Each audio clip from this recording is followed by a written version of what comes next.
अस्सलाम वालेकुम। आज हमने फर्स्ट ईयर फिज़िक्स का चैप्टर नंबर 2 का 5th लेक्चर स्टडी करना है, जिसमें हम क्या स्टडी कर रहे हैं, डिफरेंट वेक्टर स्टडी कर रहे हैं। पहले हमने वेक्टर अलजेब्रा स्टडी किया, यानी अलजेब्रा का मतलब डिफरेंट ऑपरेशन स्टडी किए, वेक्टर के ऊपर कौन कौन से ऑपरेशन अप्लाई कर सकते हैं। और अब हम क्या करें, different types of vector study करेंगे। ठीक है, तो अब टाइप्स ऑफ वेक्टर में हम क्या करेंगे, सबसे पहले यूनिट वेक्टर को स्टडी करेंगे। किसको स्टडी करेंगे? यूनिट वेक्टर को। ठीक है, अगर हम इसके नाम से नाम पे अगर गौर करें कि यूनिट वेक्टर, यूनिट का मतलब क्या होता है? वन, यूनिटी से निकला है। तो ऐसा वेक्टर होगा जिसकी मैग्नीट्यूड क्या होगी? वन। जिसकी मैग्नीट्यूड क्या होगी? याद रखने के लिए, जिसकी मैग्नीट्यूड क्या होगी? वन। द वेक्टर, ऐसा वेक्टर जिसकी मैग्नीट्यूड क्या होगी? वन, और इसका कोई यूनिट नहीं होगा, इसका कोई यूनिट नहीं होगा। और अब हम इसकी डेफिनेशन को रीड करें तो क्या कहते हैं? द वेक्टर, ऐसा vector whose magnitude is one, जिसकी मैग्नीट्यूड क्या है? वन है, विद नो यूनिट, इसका कोई यूनिट नहीं होगा। ये वेक्टर सिर्फ मैग्नीट्यूड होगी, जिसका सिर्फ न्यूमेरिकल वैल्यू होगी, और उसके साथ कोई यूनिट नहीं होगा। इन द गिवन डायरेक्शन, किसी भी डायरेक्शन में हो सकता है ये। ठीक है, इस कॉल्ड यूनिट वेक्टर, और इसको क्या कहते हैं? यूनिट वेक्टर कहते हैं। अच्छा, ये काम किसके आता है, किस लिए हम इसको इस्तेमाल करते हैं? इट इज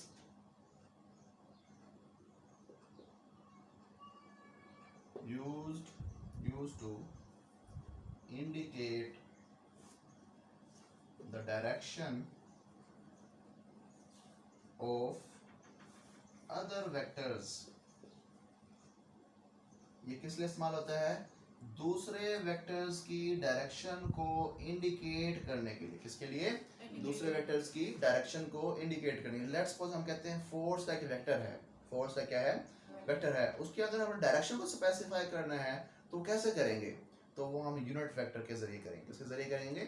यूनिट वेक्टर के जरिए करेंगे। हम देखते भी हैं ये कैसे रिप्रेजेंट करते हैं इसको। अगर हम इसकी रिप्रेजेंटेशन पर गौर करें कि कैसे इसको रिप्रेजेंट करते हैं, तो रिप्रेजेंटेशन इसकी कैसे होगी? हम कोई भी लेटर लिखें, उस लेटर के ऊपर क्या डाल दें? हैट डाल दें। क्या डाल दें? हैट। इस तरह से इसको कैप भी पढ़ते हैं, हैट भी पढ़ते हैं। ठीक है, तो ये जो सिंबल है ये किस चीज का है बेटा? यूनिट वेक्टर का। किसका? Unit vector. जब किसी लेटर के ऊपर इस तरह की हैट लगी हुई हो तो उसका मतलब समझ जाए आप ऑटोमेटिक क्या मतलब होगा, ये किसी यूनिट वेक्टर को रिप्रेजेंट कर रहा है। किसको रिप्रेजेंट कर रहा है? यूनिट वेक्टर को। समझ आ गई? तो अब जरा देखो, जो हम तीन बेसिक यूनिट वेक्टर यूज करते हैं वो कौन कौन से होते हैं? जरा देखिएगा, हमारे पास तीन बेसिक एक्सिस होते हैं, कोऑर्डिनेट एक्सिस, इस तरह से, इस तरह से, और इस तरह से। बेटा समझ आ गई? ये क्या है हमारे पास? Y axis. ये क्या है? X axis. और ये है जेड एक्सिस। ठीक है, तो एक्स एक्सिस के लिए जो हम यूनिट, जो वेक्टर की डायरेक्शन हमने एक्स एक्सिस के अलोंग रिप्रेजेंट करनी है, उस वेक्टर के साथ हम कौन सा सिंबल लगाएंगे बेटा? यानी कि एक्स एक्सिस की जो डायरेक्शन को शो करने के लिए यूनिट वेक्टर इस्तेमाल होता है वो क्या होता है भाई? I unit vector. क्या होता है भाई? I unit vector. और वाई एक्सिस की जो डायरेक्शन को शो करने के लिए जो इस्तेमाल होता है उसको क्या कहते हैं बेटा? जे यूनिट वेक्टर। और बेटा ये जो के जेड एक्सिस की जो डायरेक्शन को शो करने के लिए जो यूनिट वेक्टर इस्तेमाल करते हैं वो होता है बेटा के। बात समझ आ गई? तो अगर हमारे पास कोई फोर्स का वेक्टर है, क्या बेटा? फोर्स का वेक्टर है, अगर हम लिखते हैं वो एक्स एक्सिस की डायरेक्शन में लग रहा है। किसकी डायरेक्शन में? किसकी डायरेक्शन में? एक्स एक्सिस की डायरेक्शन में। तो हम कैसे लिखेंगे? अगर वो 8 न्यूटन का वेक्टर फोर्स है, उसकी मैग्नीट्यूड है बेटा, और उसकी डायरेक्शन है एक्स एक्सिस के अलोंग, तो हम लिख देंगे 8i। क्या लिख देंगे बेटा? 8i। तो आई के ऊपर कैप लगाना नहीं भूलना। तो इसका मतलब है 8 न्यूटन की फोर्स लग रही है। कितने न्यूटन की? 8 उसकी डायरेक्शन क्या है? Along the x axis, along the. बात समझ आ गई? अगर हमारे पास सिर्फ वो एक्स एक्सिस के अलोंग फोर्स नहीं लग रही, वाई के अलोंग भी फोर्स लग रही है, वही फोर्स हम कहते हैं 8 न्यूटन की मैग्नीट्यूड की फोर्स एक्स एक्सिस के अलोंग लग रही है, प्लस 2 न्यूटन की जो फोर्स है वो किसके अलोंग लग रही है बेटा? जे। जे किसकी डायरेक्शन को रिप्रेजेंट करता है? वाई के अलोंग बेटा। यानी कि 8 न्यूटन की फोर्स, 8 मैग्नीट्यूड की फोर्स किस तरफ लग रही है बेटा, एक्स एक्सिस के अलोंग, और 2 मैग्नीट्यूड की फोर्स किस तरफ लग रही है, वाई एक्सिस के अलोंग। इसी तरह हम के का भी एलिमेंट इसमें ऐड कर सकते हैं, प्लस 3k, बात समझ आ गई। और यही फोर्स 3 मैग्नीट्यूड की रिप्रेजेंट्स के मुताबिक बेटा अलोंग द के एक्सिस भी जेड एक्सिस भी लग रही है। ये कैसे पता चला, इस यूनिट वेक्टर के जरिए, किसके जरिए पता चला, पता क्या चला, ये के यूनिट वेक्टर किस कौन से एक्सिस को रिप्रेजेंट करता है, और जे किसको रिप्रेजेंट करता है, और आई किसको रिप्रेजेंट करता है, एक्स को। बात समझ आ गई। और इन वेक्टर्स की मैग्नीट्यूड कितनी होगी, 1, और इनका कोई यूनिट नहीं होगा। बात समझ आ गई। हाँ, अब जरा देखना, ये है फोर्स की मैग्नीट्यूड, ये किसकी है, फोर्स की। इस यूनिट वेक्टर की मैग्नीट्यूड नहीं है। बात समझ आ गई, नहीं है तो फौरन पूछ लो, नहीं है। अब देखो, ये मैं बताता हूँ बेटा, इसको हम ऐसा लिखा हुआ है 8 × 1i। बात समझ आ गई, तो इस तरह से लिखा हुआ है, अब समझ आ गई। अब जरा देखो, असल में ना ये सिर्फ यही फोर्स की मैग्नीट्यूड नहीं है, ये वो कोफिशिएंट है जो कि इफेक्टिव है किस डायरेक्शन में, ये वो कंपोनेंट ऑफ फोर्स है जो इफेक्टिव है किस डायरेक्शन में, और ये वो कंपोनेंट है जो कि किस डायरेक्शन में इफेक्टिव है। बात समझ आ गई। ये सिर्फ फोर्स की मैग्नीट्यूड ये नहीं है, फोर्स की मैग्नीट्यूड अगर हम निकालेंगे तो इन तीनों का कॉम्बिनेशन होगा बेटा। वो क्या होगा, तीनों का कॉम्बिनेशन होगा, ठीक है। वो हम देखेंगे कैसे निकालते हैं बेटा। यहाँ तक कोई बात समझ ना आई जरा पूछ लो, आगे समझ। अब देखो जरा, अगर हमने कोई एक वेक्टर रिप्रेजेंट करना है ए, क्या करना है बेटा, वेक्टर रिप्रेजेंट करना है ए। पहले हम इसको सिंपल तरीके से देखते हैं, एक जनरल तरीका बनाते हैं। कोई वेक्टर हमने रिप्रेजेंट करना है यहाँ पे, तो वेक्टर के लिए हमें क्या करना पड़ेगा, पहले वेक्टर की मैग्नीट्यूड लिखनी पड़ेगी, वेक्टर मैग्नीट्यूड, ठीक है। और उसको मल्टीप्लाई कर दें किसके साथ, यूनिट वेक्टर के साथ, किसके साथ, बात समझ आ गई। वेक्टर की मैग्नीट्यूड यूनिट वेक्टर के साथ मल्टीप्लाई हो जाएगी तो क्या बन जाएगा हमारे पास, वेक्टर बन जाएगा। क्या बन जाएगा बेटा, वेक्टर बन जाएगा, सही है। अब हमने कौन सा वेक्टर रिप्रेजेंट करना है, let's suppose A vector represent करना है। कौन सा वेक्टर रिप्रेजेंट करना है, ए वेक्टर। उसके साथ हम लिख देंगे ए वेक्टर की मैग्नीट्यूड, क्या लिखेंगे, जब हमने रिप्रेजेंटेशन ऑफ वेक्टर पढ़ा था तो हमने ये पढ़ा था वेक्टर की मैग्नीट्यूड को कैसे रिप्रेजेंट करते हैं। तो हम उसके लिए बेटा क्या लिखते हैं, सिर्फ ए को किसको लिख देंगे बेटा, ये जो ए है ये ए वेक्टर है, ये क्या बेटा, और इसके ऊपर हमने एरो का साइन नहीं डाला तो इसका मतलब ये कोई स्केलर नंबर है, ये क्या है बेटा, स्केलर नंबर या कोई मैग्नीट्यूड है बेटा उसकी। बात समझ आ गई। और साथ में जब उसके यूनिट वेक्टर लिख देंगे तो ए वैसे का दोबारा लिख देंगे, लेकिन उसके ऊपर क्या डाल देंगे, हैट। अब ये क्या होगा, ये एक ए वेक्टर है, ये कैसे बना, ए वेक्टर की मैग्नीट्यूड मल्टीप्लाई हुई है किसके साथ, ए वेक्टर के यूनिट वेक्टर के साथ, यानी डायरेक्शन के साथ बेटा। बात समझ आ गई, किसी को ये बात समझ ना आई जरा पूछ लो। तो ये हमारे पास क्या बन गया, ए वेक्टर बने, क्या बन गया। अब हमने यहाँ से फार्मूला डिराइव करना है किसका, यूनिट वेक्टर का। किसका डिराइव करना है बेटा फार्मूला, तो यहाँ पे अगर हम चाहें कि ए यूनिट वेक्टर बच जाए, बाकी सारी चीजें कहाँ चली जाए दूसरी तरफ, तो ये ए एक्स्ट्रा है यहाँ पे, ये कहाँ चला जाएगा, डिवाइड हो जाएगा, क्योंकि यहाँ पे ये क्या हो रहा है, मल्टीप्लाई। बात समझ आ रही है, कसम खा सर किसी को दोबारा बता, पूछ लेते हैं बेटा। ए वेक्टर कैसे बनेगा, वेक्टर कैसे बनता है बेटा, वेक्टर की मैग्नीट्यूड मल्टीप्लाई हो जाए किसके साथ, यूनिट वेक्टर के साथ, तो क्या बन जाता है, एक वेक्टर बन जाता है। क्या बन जाता है बेटा, वेक्टर बन जाता है। अब ये वेक्टर की मैग्नीट्यूड है, ये क्या है बेटा,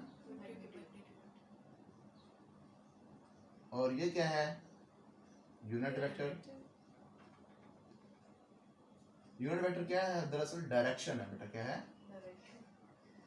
डायरेक्शन ऑफ द वेक्टर है, ठीक है। हमें पता है ना कि एक वेक्टर क्वांटिटी को रिप्रेजेंट करने के लिए कितनी चीजें चाहिए होती हैं, दो चीजें चाहिए होती हैं, एक मैग्नीट्यूड चाहिए और दूसरा डायरेक्शन। ये मैग्नीट्यूड है और ये क्या है, डायरेक्शन। दोनों आपस में हमने क्या कर दिया, मल्टीप्लाई, क्या कर दिए, मल्टीप्लाई कर दिया। बात समझ आ गई। तो फिर क्या बन जाता है, एक वेक्टर। अब ए वेक्टर बनाना है, ए वेक्टर की मैग्नीट्यूड क्या होगी, ए क्या होगी बेटा, कोई भी नंबर होगा। अभी हम जनरल फार्मूला डिस्कस कर रहे हैं अभी इसका, ठीक है। क्या होगा बेटा, यहाँ पे होगा फोर्स होगा 8, जैसे ये था ना वेक्टर, तो उसके साथ कोई एक नंबर था 8, उसके साथ एक यूनिट वेक्टर लगाया हमने ए आई, वो किसका यूनिट वेक्टर है, एक्स एक्सिस का यूनिट वेक्टर है बेटा। तो इसी तरह यहाँ पे कोई एक नंबर होगा, उसके साथ कोई और यूनिट वेक्टर होगा, समझ आ गई बेटा। अभी तो सिर्फ हमने एक ए लिखा है, हम आई लिखेंगे, जे लिखेंगे, के लिखेंगे, अभी हमने सिर्फ जनरल फार्मूला बना रहे हैं, क्या कर रहे हैं बेटा। अब यूनिट वेक्टर हमने ये बनाना है, इसका फार्मूला ड्राइव करना, तो ए इधर जाके क्या हो जाएगा, डिवाइड। तो हम लिखेंगे ए यूनिट वेक्टर का जो फार्मूला है वो क्या हो जाएगा, A vector as it is divide by A vector की मैग्नीट्यूड, ए वेक्टर की मैग्नीट्यूड। ये क्या है बेटा, ये है वेक्टर, ये क्या है, और ये इस वेक्टर की मैग्नीट्यूड है, ये इस वेक्टर की मैग्नीट्यूड है, तो हम यहाँ लिख देते हैं मैग्नीट्यूड। बात समझ आ गई, किसी को ये बात समझ ना आए जरा पूछ लो। तो ये हमने क्या पढ़ लिया बेटा, वेक्टर, यूनिट वेक्टर के बारे में पढ़ा है बेटा। किसके बारे में पढ़ा है, यूनिट वेक्टर के बारे में पढ़ा है कि ऐसा वेक्टर जिसकी मैग्नीट्यूड क्या होगी, 1 होगी, उसकी कोई यूनिट नहीं होगा, और बेटा वो दूसरे वेक्टर्स की डायरेक्शन को रिप्रेजेंट करने के लिए इस्तेमाल होगा। ये इसकी अपनी कोई वैल्यू नहीं है। हाँ, इसको अगर हम किसी वेक्टर से मल्टीप्लाई कर दें तो उस वेक्टर पे कोई फर्क नहीं पड़ता, उसकी मैग्नीट्यूड चेंज नहीं होती, क्योंकि इसकी मैग्नीट्यूड कितनी है, 1 को किसी चीज़ से मल्टीप्लाई करें तो उससे कोई फर्क नहीं पड़ता, लेकिन डायरेक्शन चेंज हो सकती है बेटा। बात समझ आ गई। हाँ, क्योंकि ये किसी क्वांटिटी का वेक्टर नहीं है, किसी क्वांटिटी का यूनिट वेक्टर नहीं है। क्वांटिटी क्या है, फर्ज कर लो कि यहाँ पे मैंने लिखा फोर्स, इसके साथ मैंने यहाँ लिखा था न्यूटन, इसका यूनिट है, क्योंकि force is a quantity, physical quantity. क्या है बेटा, ये फिजिकल क्वांटिटी है, तो इसका यूनिट होगा, इसको हम न्यूटन में ही मेजर करते हैं। Unit vector is not a quantity, ये सिंपल एक वेक्टर है बेटा। ये क्या है, सिर्फ वेक्टर है, जो कि दूसरे वेक्टर्स की डायरेक्शन को रिप्रेजेंट करने के लिए इस्तेमाल होता है। उनकी जो मैग्नीट्यूड है उसको चेंज नहीं करता। क्यों नहीं करता है, क्योंकि इसका कोई यूनिट ही नहीं है, इसकी कोई वैल्यू ही नहीं है। वैल्यू होती तो फिर हम इसका यूनिट लगाते कि हम इसको मेजर कर सकते हैं। यूनिट उस चीज़ का होता है जिसको हम मेजर कर सकते हैं बेटा। बात समझ आ गई। जैसे फोर्स को मेजर कर सकते हैं, फोर्स का यूनिट न्यूटन है। बात समझ आई। मैथ का यूनिट है किलोग्राम, उसको हम मेजर कर सकते हैं। वेट का यूनिट है न्यूटन, तो उसको हम मेजर कर सकते हैं। तो बेटा बात समझ आ गई। फिजिकल क्वांटिटीज के यूनिट होते हैं, जो क्वांटिटी फिजिकल नहीं होती उनके यूनिट्स भी नहीं होते बेटा। बात समझ आ गई। सपोज अगर हम ये ए नहीं लेते तो अगर हम ऊपर वाला एफ ही रखें हाँ, तो वो तो फोर्स होगी। हाँ, तो इसका एंड में हम न्यूटन यूनिट लगाएंगे। हाँ, फिर उसका यूनिट होगा। अब जरा देखना, अब जरा गौर से देखना बेटा। ये फोर्स है बेटा, ये एफ है, ठीक है, मैग्नीट्यूड है, और ये एफ की डायरेक्शन है बेटा। बात समझ आ गई। अब ये इस, अब गौर से समझना, ये फोर्स का वेक्टर है, इसकी अभी क्या यूनिट होगा, न्यूटन, और इस मैग्नीट्यूड का यूनिट भी क्या होगा, न्यूटन। अब वो न्यूटन इधर आके क्या हो जाएगा, डिवाइड, और एफ यूनिट वेक्टर क्या बच गया, इसका न्यूटन और इसका न्यूटन, ये कैंसिल। अब कोई यूनिट बचा यहाँ पे, कैंसिल, खत्म। बात समझ आ गई नहीं आई, मुश्किल बात तो नहीं कर दी हमने कोई। शाबाश। और कोई क्वेश्चन हो बेटा, शाबाश पूछो। चलें आगे। इसकी है ना, मैं पहले थोड़ा सा बता दूं आपको, इसकी आर्बिट्रेरी डायरेक्शन क्या होगी बेटा, फर्जी डायरेक्शन होगी। क्या होगी बेटा, फर्जी डायरेक्शन होगी। फर्जी डायरेक्शन का मतलब ये है, हम कुछ भी डायरेक्शन इससे कंसीडर कर सकते हैं। वैसे तो इसकी डायरेक्शन होगी नहीं, ये जैसे पॉइंट होगा। क्या होगा बेटा, पॉइंट होगा, तो इसकी कोई वैसे तो डायरेक्शन होगी नहीं, लेकिन हम इसको कोई भी डायरेक्शन इसकी कंसीडर कर सकते हैं बेटा, ठीक है। क्योंकि ये दरअसल दो फिजिकल क्वांटिटीज का सम ले लेना। अगर हम एक वेक्टर ले लिया ए, उसका अगर नेगेटिव वेक्टर ले लें -a, तो उन दोनों को ऐड कर दे तो आंसर क्या आएगा, 0। तो क्योंकि आंसर वेक्टर का रिजल्ट भी वेक्टर ही आएगा। वेक्टर को, दो वेक्टर को जमा करें तो वेक्टर का रिजल्ट भी क्या आएगा, वेक्टर। तो उसको फिर नल वेक्टर को हम रिप्रेजेंट करने, 0 को हम फिर नल वेक्टर से रिप्रेजेंट करते हैं। उसकी कोई डायरेक्शन नहीं होती, उसको कहते हैं आर्बिट्रेरी डायरेक्शन, फर्जी डायरेक्शन। कोई भी हम डायरेक्शन ले सकते हैं बेटा। बात समझ आ गई। तो हम ये वर्ड्स लिखेंगे यहाँ पे। अब हम देखते हैं कि नल वेक्टर या जीरो वेक्टर क्या होता है। अगर हम इसके नाम पे ही गौर करें कि नल वेक्टर या जीरो वेक्टर, ऐसा वेक्टर जिसकी मैग्नीट्यूड क्या होगी, 0। द वेक्टर होगा ये vector whose magnitude is 0।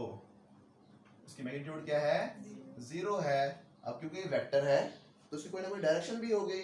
Magnitude के साथ क्या चाहिए होता है हमें, डायरेक्शन। तो इन द आर्बिट्रेरी डायरेक्शन, इसकी जो डायरेक्शन होती है आर्बिट्रेरी होती है।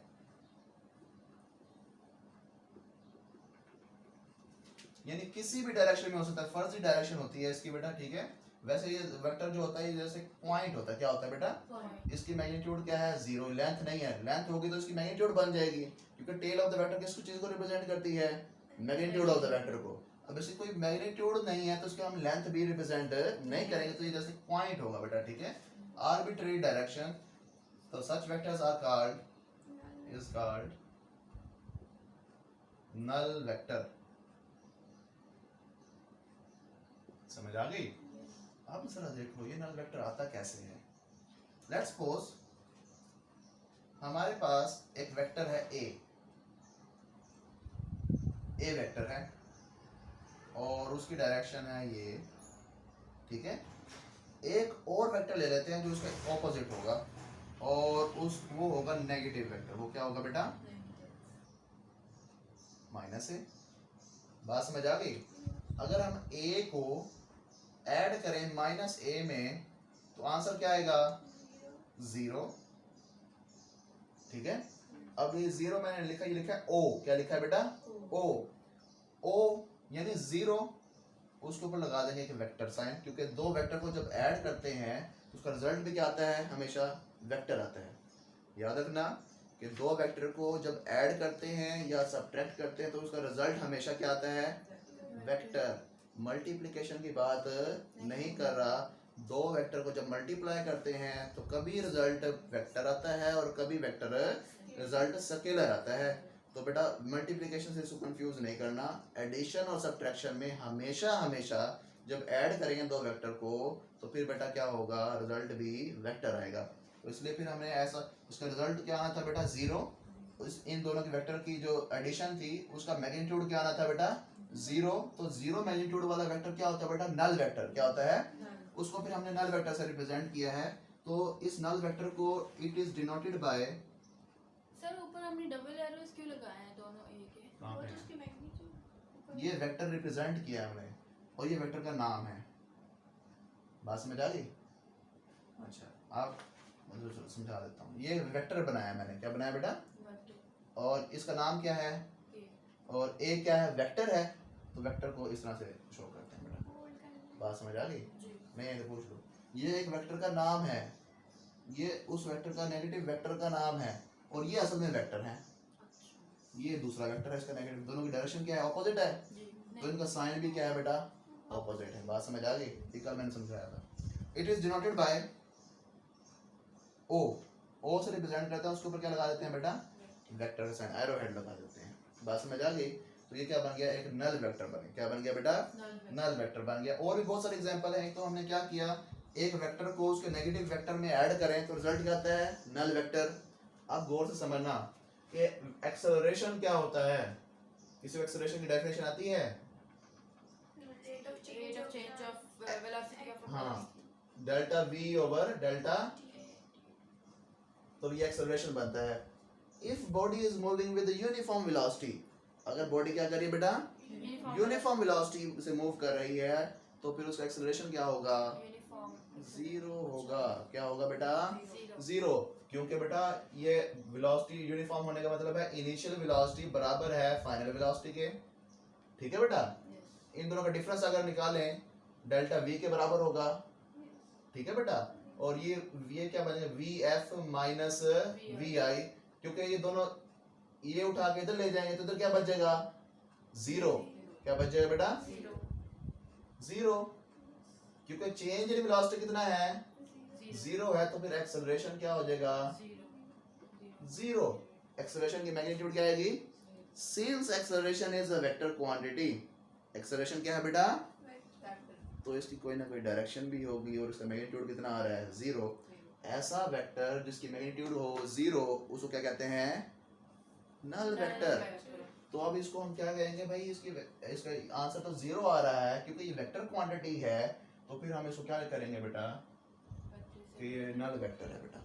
बात नहीं समझ आई तो फौरन पूछ लो, दोबारा समझे। एक्सेलरेशन का फार्मूला क्या होता है, delta we over delta T. Delta का मतलब समझ आता है क्या होता है, चेंज को रिप्रेजेंट कर, स्मॉल चेंज को रिप्रेजेंट करता है बेटा, ठीक है। अब इसका मतलब चेंज इन वेलोसिटी जब पैदा होगी टाइम के एतबार से तो फिर एक्सेलरेशन पैदा होगा। समझ आ गई? अब आप कह रहे हैं कि भाई हमारी वेलोसिटी तो है यूनिफॉर्म, v क्या है बेटा, यूनिफॉर्म का मतलब क्या है, चेंज नहीं होगी, यानी कांस्टेंट रहेगी, सेम रहेगी, चेंज नहीं होगी। तो यानी कि इनिशियल जो वेलोसिटी थी वही है वेलोसिटी आपकी क्या है फाइनल, क्योंकि वेलोसिटी तो चेंज ही नहीं हुई। वेलोसिटी चेंज होती तो हम कहते हैं इनिशियल वेलोसिटी हमारी थी 3 मीटर पर सेकेंड और फाइनल वेलोसिटी हो गई 5 मीटर पर सेकेंड। तो अब ये चेंज हो गई है, दोनों बराबर नहीं है। अब जब हमारी इनिशियल वेलोसिटी चल रही थी तब भी 3 मीटर पर सेकेंड थी, जब एक जगह पहुंच गए हैं तब भी 3 मीटर पर सेकेंड है। तो दोनों वेलोसिटी आपस में क्या है, इक्वल है, यानी वेलोसिटी हमारी क्या रह रही है, यूनिफॉर्म। क्या रह रही है बेटा, जब वेलोसिटी इक्वल है तो इसको उठा के इधर ले जाएं तो ये बन जाए, इधर क्या बच जाएगा, जीरो।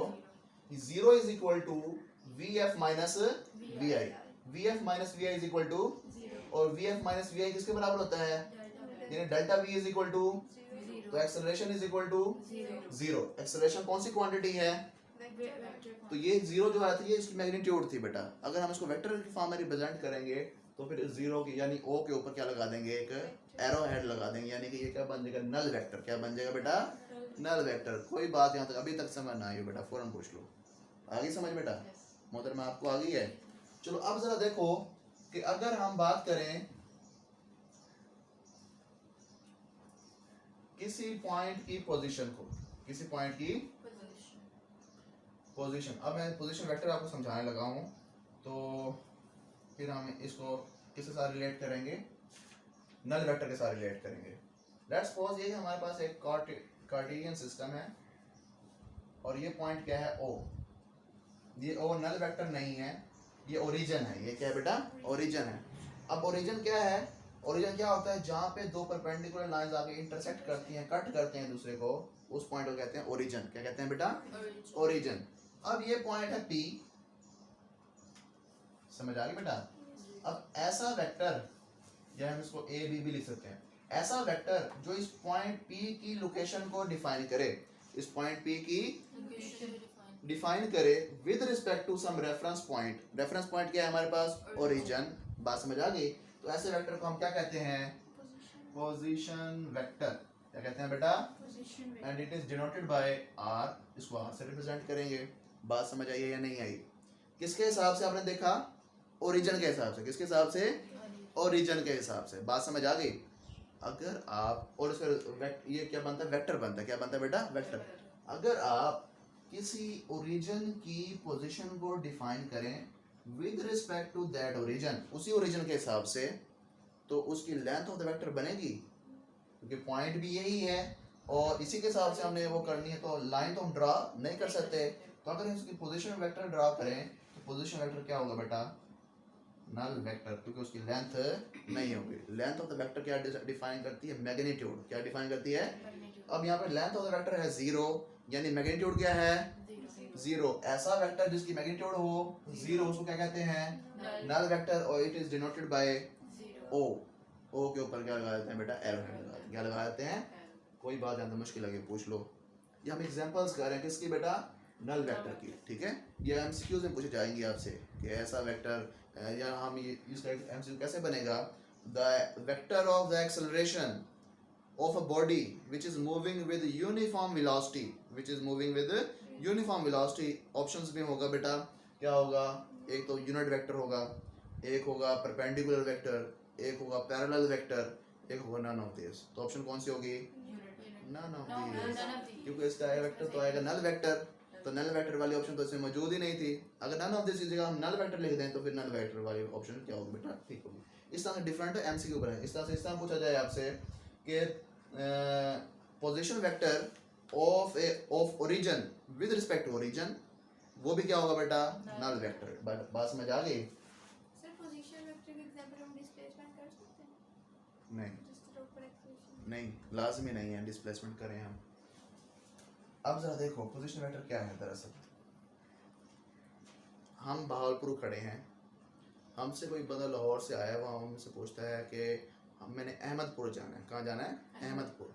तो हम उसे क्या कहेंगे, हम उसे ये कहेंगे कि भाई आप 60 किलोमीटर डिस्टेंस कवर कर लो, 60 किलोमीटर बहावलपुर से डिस्टेंस कवर कर लो, आप कहाँ पहुँच जाएंगे, अहमदपुर। वो डिस्टेंस कवर कर लेता है किस तरफ, मगरिब की तरफ। वो कहाँ पहुँच जाएगा, मुल्तान, मुल्तान करीब पहुँच जाएगा। बात समझ आ गई। जाना उसने कहाँ था, अहमदपुर। अब हमने उसकी सिर्फ मैग्नीट्यूड बताई है, डायरेक्शन है नहीं बताई। वो डायरेक्शन की उसे नहीं पता थी, वो किसी और डायरेक्शन में चला गया, वो कहीं और पहुंच गया, अहमदपुर नहीं पहुंचा।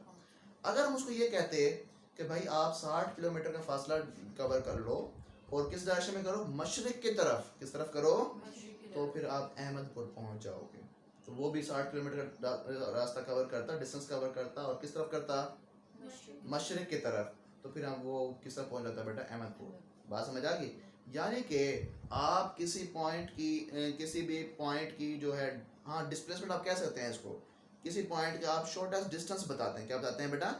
अब उसने, हम यहाँ तक पहुँचे, कैसे पहुँचेंगे, इधर चलें इधर चलें इधर चलें, घूमते घूमते फिर यहाँ पहुँचेंगे, ठीक है। लेकिन आप एक डायरेक्ट ये लाइन भी ड्रा कर सकते हैं, ये डिस्प्लेसमेंट बन सकती है।